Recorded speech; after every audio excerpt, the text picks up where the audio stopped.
নমস্কার বন্ধুরা, আমি সোমা গোপালের হেসেল চ্যানেলে আপনাদের সবাইকে স্বাগত জানাই। আজকে ঠাকুরের ভোগে দেওয়ার মতো এরকম কয়েকটা রেসিপি আপনাদের সাথে শেয়ার করছি। আশা করছি আপনাদের সবার খুব কাজে লাগবে।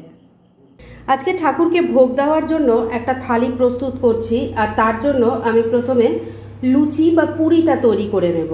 আর তার জন্য ময়দাটা তো মাখতেই হবে, আর সেজন্য এখানে বড় বাটিতে ময়দা নিয়ে নিয়েছি। এর মধ্যে এবার প্রথমেই দিয়ে দিচ্ছি স্বাদ মতো নুন, দিয়ে দিচ্ছি অল্প কয়েকটা দানা চিনি, একটুখানি জোয়ান নিয়ে নিয়েছি। এবার দু হাতে ভালো করে ক্রাশ করে এটা দিয়ে দিলাম। আর এর সাথেই যাচ্ছে অল্প একটু রিফাইন অয়েল। আপনারা রিফাইন অয়েলের জায়গায় এখানে ঘিয়ের ব্যবহার করতে পারেন। সব কিছু ভালো করে মিশিয়ে নিচ্ছি। সব কিছু খুব ভালো করে মেশানো হয়ে গেছে। এবার অল্প অল্প জল দিয়ে এর একটা শক্ত ডো তৈরি করে নিচ্ছি। ডোটা তৈরি হয়ে গেছে। এবার ওপর থেকে একটু তেল লাগিয়ে এটাকে রেস্ট হতে এখন রেখে দেব। আর এই সময়ের মধ্যে অন্যান্য কাজগুলো সেরে নেব। এটাকে তাহলে এখন আমি ঢাকা দিয়ে রেখে দিচ্ছি। লুচি তৈরি করার জন্য ডোটা তো রেডি করে ঢাকা দিয়ে রেখে দিয়েছি। আর এবার কড়াইয়ের মধ্যে সর্ষের তেল দিয়েছি, কেননা লুচির সাথে যে তরকারিটা পরিবেশন করব সেটা তৈরি করার জন্য। এর মধ্যে প্রথমেই দিয়ে দিচ্ছি অল্প একটু গোটা জিরে, দিয়ে দিচ্ছি একটু ক্রাশ করা ধনে, একটুখানি নাড়াচাড়া করে নিচ্ছি। ফোড়নের যখন একটা সুগন্ধ বেরিয়ে আসবে তখনই এর মধ্যে দিয়ে দিতে হবে গ্রেট করা আদা আর চপ করা কাঁচা লঙ্কা। আমি ছোট এক টুকরো আদা নিয়েছি গ্রেট করে, আর 3টে চপ করে কাঁচা লঙ্কা নিয়েছি। ঝালটা অবশ্যই আপনারা নিজেদের টেস্ট অনুযায়ী দেবেন। এর সাথে দিয়ে দিচ্ছি একটু কারি পাতা। সব কিছুকে ভালো করে মিশিয়ে একটু ভাজা ভাজা করে নিচ্ছি। মশলাটাকে একটু ভাজা ভাজা করে নিয়েছি। এবার এর মধ্যে একটু টমেটোর টুকরো দিয়ে দিলাম, দিয়ে দিচ্ছি হলুদের গুঁড়ো, একটু গোলমরিচের গুঁড়ো দিয়ে দিচ্ছি, স্বাদ মতো নুন দিয়ে দিলাম। এবার সব কিছু মিশিয়ে নিয়ে মশলাটাকে আবারও একবার খুব ভালো করে কষিয়ে নিচ্ছি। বন্ধুরা, আপনারা যে কোনো পুজোর সময় কিন্তু আজকে আমি যে থালিটা প্রস্তুত করছি এই থালিটা ঠাকুরের ভোগে অর্পণ করতে পারেন। খুব তাড়াতাড়িও হয়ে যাবে, আর প্রত্যেকটা রেসিপি কিন্তু অত্যন্ত টেস্টি হয়। মিনিট দুয়েক সময় নিয়ে মশলাটাকে খুব ভালো করে কষিয়ে নিয়েছি। টমেটোগুলো সফট হয়ে গেছিলো, ম্যাশ করে দিয়েছি। এবার এর মধ্যে দিয়ে দেব সেদ্ধ করা আলু। আমি দুটো বড় সাইজের আলুকে সেদ্ধ করে নিয়ে তারপর টুকরো করে কেটে নিয়েছি, সেটা দিয়ে দিলাম। এবার সব কিছুর সাথে খুব ভালো করে আলুর টুকরোটাকে মিশিয়ে কষিয়ে নেব। মিনিট দুয়েক সময় নিয়ে সেদ্ধ করা আলুর টুকরো মশলার সাথে মিশিয়ে ভালো করে কষিয়ে নিয়েছি। এবার গ্রেভির জন্য জল দিয়ে দেব। আলু কিন্তু সেদ্ধ করাই আছে, আর এই রান্নাটা খুব বেশি ঝোলঝোল হলে ভালো লাগবে না, তাই সেই বুঝে জল দেবেন। ভালো করে মিশিয়ে নিচ্ছি। সব কিছু ভালো করে মেশানো হয়ে গেছে। এবার ফ্লেমটাকে লো আর মিডিয়ামের মাঝামাঝি রেখে ঢাকা দিয়ে 3-4 মিনিট রান্না করে নিচ্ছি। মিনিট 4 রান্নাটা হয়ে গেছে। এবার ঢাকা তুলছি।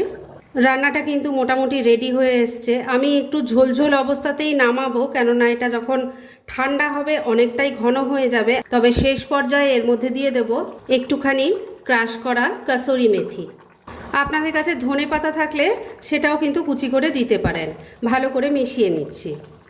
কাসুরি মেথিটা মিশিয়ে নিয়ে মিনিট খানেক সময় নিয়ে আবারও রান্নাটা করে নিয়েছি। গ্যাসটা বন্ধ করে দিলাম। এবার এটাকে এখন আপাতত আমি ঢাকা দিয়ে এক সাইডে রেখে দিচ্ছি। ঠাকুরের ভোগে পরিবেশন করার জন্য লুচির সাথে যে তরকারিটা দেবো সেটা তো তৈরি হয়ে গেছে। এবার একটা ডাল বানাবো, আর তার জন্য কড়াইটা গরম করে নিয়েছি। এর মধ্যে 1 কাপ পরিমাণ মুগ ডাল দিয়ে দিলাম।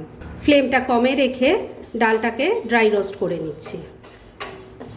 2-3 মিনিট সময় নিয়ে লো ফ্লেমে মুগ ডালটাকে ড্রাই রোস্ট করে নিয়েছি। ডালের কালার কিন্তু চেঞ্জ হবে না, তবে ডালটা যেন ভালো করে ড্রাই রোস্ট হয়ে যায় সেই দিকে খেয়াল রাখতে হবে। এবার গ্যাসটা বন্ধ করে দিলাম, আর এই ডালটা নামিয়ে ভালো করে ধুয়ে নিচ্ছি। ড্রাই রোস্ট করা মুগ ডালটা ভালো করে ধুয়ে নিয়েছি। এবার এই ডালটা সেদ্ধ করব, সেজন্য কড়াইয়ে বেশ খানিকটা জল নিয়ে গরম করে নিয়েছি। আপনারা কিন্তু এই কাজটা প্রেশার কুকারেও করতে পারেন। এর মধ্যে ধুয়ে রাখা ডালটা দিয়ে দিলাম। এবার এই ডালের মধ্যে দিয়ে দিচ্ছি অল্প নুন, অল্প হলুদের গুঁড়ো দিয়ে দিলাম। এবার এর মধ্যে দিয়ে দিচ্ছি 4 টুকরো করে কেটে নেওয়া একটা টমেটো, দিয়ে দিচ্ছি 1/2 টিস্পুন ধনের গুঁড়ো, 1/2 টিস্পুন জিরের গুঁড়োও দিয়ে দিলাম, কয়েকটা কাঁচা লঙ্কা দিয়ে দিলাম, একটু গ্রেট করা আদা দিয়ে দিচ্ছি। সব কিছু ভালো করে মিশিয়ে নিচ্ছি। আর এবার মিডিয়াম ফ্লেমে ডালটাকে খুব ভালো করে সেদ্ধ করে নিতে হবে। 4-5 মিনিট সময় নিয়ে ডালটা সেদ্ধ করে নিয়েছি। এবার ঢাকা তুলছি। দেখুন ডাল কিন্তু ভালো মতো সেদ্ধ হয়ে গেছে। এবার একটা ডালের কাঁটা দিয়ে ডালটাকে ভালো করে ম্যাশ করে নিচ্ছি। ডালটা ভালো করে ম্যাশ করে নিয়েছি, গ্যাসটা বন্ধ করে দিয়েছি। আর এবার ডালটা নামিয়ে রাখছি। সেদ্ধ করা ডালটা নামিয়ে রেখে দিয়েছি। এবার ডালের সম্বার দেওয়ার জন্য কড়াই গরম করে তার মধ্যে অল্প একটু ঘি দিয়ে দিলাম। ঘি গরম হয়ে গেলে এর মধ্যে দিয়ে দিলাম অল্প একটু গোটা জিরে, দিয়ে দিচ্ছি অল্প একটু কালো সর্ষে, একটু হিং দিয়ে দিলাম একটা তেজপাতা, একটা শুকনো লঙ্কা, এর মধ্যে দিয়ে দিলাম একটুখানি কারি পাতা। এর মধ্যে এবার দিয়ে দেব একটুখানি ড্রাই রোস্ট করা কাসুরি মেথি। মিশিয়ে নিচ্ছি। সমস্ত কিছু খুব ভালো করে মিশিয়ে নিয়েছি। এবার এর মধ্যে সেদ্ধ করা ডালটা ঢেলে দিলাম। ডাল সেদ্ধ করার সময় অল্প নুন দিয়েছিলাম, তাই এখন বুঝে অল্প একটু নুন দিয়ে দিলাম। কয়েকটা নকুলদানা দিয়ে দিলাম। আপনারা এই জায়গায় চিনির ব্যবহার করতে পারেন। এবার সব কিছু খুব ভালো করে মিশিয়ে নিচ্ছি। এবার ফ্লেমটাকে মিডিয়ামে রেখে 2-3 মিনিট ডালটা ফুটিয়ে নিচ্ছি। মিনিট 3 মিডিয়াম ফ্লেমে ডালটাকে ফুটিয়ে নিয়েছি। ডাল কিন্তু এবার একদম রেডি। গ্যাসটা বন্ধ করে দিলাম। এবার এটাকেও ঢাকা দিয়ে রেখে দিচ্ছি। লুচির সাথে পরিবেশনের জন্য আলুর তরকারি রেডি হয়ে গেছে, ডালটা রেডি হয়ে গেছে। তবে শেষ পর্যায়ে ঠাকুরের ভোগে একটু মিষ্টি কিছু না দিলে তো চলবে না। আর তাই জন্য আমি একটা কড়াই বসিয়ে গরম করে নিয়েছি। আর এর মধ্যে এবার দিয়ে দিচ্ছি ঘি। ঘিটা মেল্ট হয়ে গেছে। এবার এর মধ্যে দিয়ে দেবো একটু কাজু আর আমন্ড, এর সাথে একটু কিশমিশও দিয়ে দিলাম। ঘিয়ের সাথে মিশিয়ে নিয়ে এগুলোকে একটু ভাজা ভাজা করে নিচ্ছি। কাজু, কিশমিশ, আমন্ড সব ভালো করে ভাজা ভাজা করে নিয়েছি। এবার তুলে নিচ্ছি। ড্রাই ফ্রুটসগুলো ভেজে তুলে নেওয়ার পর যে ঘি আছে কড়াইয়ের মধ্যে, তার মধ্যেই বাকি রান্না করব। এর মধ্যে এবার দিয়ে দিচ্ছি 1/2 কাপ পরিমাণ সুজি। ঘিয়ের সাথে মিশিয়ে নিয়ে লো ফ্লেমে এটাকে একটু ভাজা ভাজা করে নিচ্ছি। মিনিট 2 সময় নিয়ে ঘিয়ের সাথে মিশিয়ে এই সুজিটাকে একটু ভাজা ভাজা করে নিয়েছি। সুজির কালারটা যাতে চেঞ্জ না হয় সেদিকে কিন্তু খেয়াল করবেন। এবার এর মধ্যে দিয়ে দেব দুধ। আমি এখানে 750 দুধ নিয়েছি। আর তার থেকে হাফটা এখানে দিয়ে কিছুটা রেখে দিলাম। ভালো করে মিশিয়ে নিচ্ছি। দুধের সাথে সুজিটা ভালো করে মিশিয়ে নিয়েছি। এবার এর মধ্যে 1 চিমটি নুন দিয়ে দিলাম। এটা কিন্তু দেওয়াটা একদমই অপশনাল, তবে আমি মিষ্টি জিনিসে একটু নুন দিই, তাতে মনে হয় স্বাদের ব্যালেন্সটা হয়। এর সাথেই 3টে এলাচের মুখটা খুলে দিয়ে দিলাম। ভালো করে মিশিয়ে নিচ্ছি। এবার ফ্লেমটাকে একদম কমে রেখে ঢাকা দিয়ে 3-4 মিনিট এই সুজিটাকে ভালো মতো সেদ্ধ হতে দেব। আমি কিন্তু মাঝে 2বার ঢাকা তুলে একটু নাড়াচাড়া করে দিয়েছিলাম। সুজি এখন ভালো মতো সেদ্ধ হয়ে গেছে। এখন এর মধ্যে আমি দিয়ে দেব কিছুটা নকুলদানা। আপনারা এই নকুলদানার জায়গায় বাতাসা দিতে পারেন, মিশ্রি দিতে পারেন, বা চিনি, গুড় যা নিজেদের ইচ্ছে মতো দিতে পারেন। ভেজে রাখা ড্রাই ফ্রুটসগুলো দিয়ে দিলাম। আর এর সাথেই বাদবাকি যে দুধটা আছে সেটাও আমি পুরোটাই এখানে ইউজ করলাম। মিডিয়াম ফ্লেমে মিনিট 2 এভাবে অনবরত নাড়াচাড়া করতে করতে ঠাকুরের ভোগে দেওয়ার জন্য এই সুজির মিষ্টিটা একদম রেডি হয়ে গেছে। এর থেকে বেশি আর ঘন আমি করব না, কেননা এটাকেও তো এখন আপাতত রেখে দেব আর তারপরে পরিবেশন করব, আর ততক্ষণে এটা অনেকটা ঘন হয়ে যাবে। তাই গ্যাসটা এখানেই বন্ধ করে দিলাম। আর এবার এটাকেও ঢাকা দিয়ে এক সাইডে রেখে দিচ্ছি।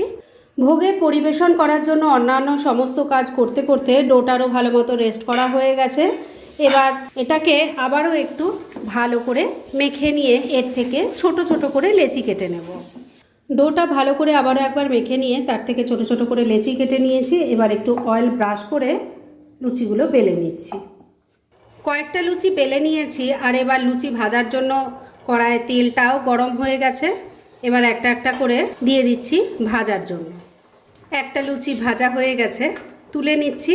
এইভাবে আরও কতগুলো ভেজে নিয়ে তারপর সব কটা রান্না একসাথে সার্ভ করে আপনাদের দেখাচ্ছি। ফ্রেন্ডস, আমার ঠাকুরের ভোগের সব কটা রেসিপি রেডি হয়ে গেছে এবং আমি সার্ভ করে দিয়েছি।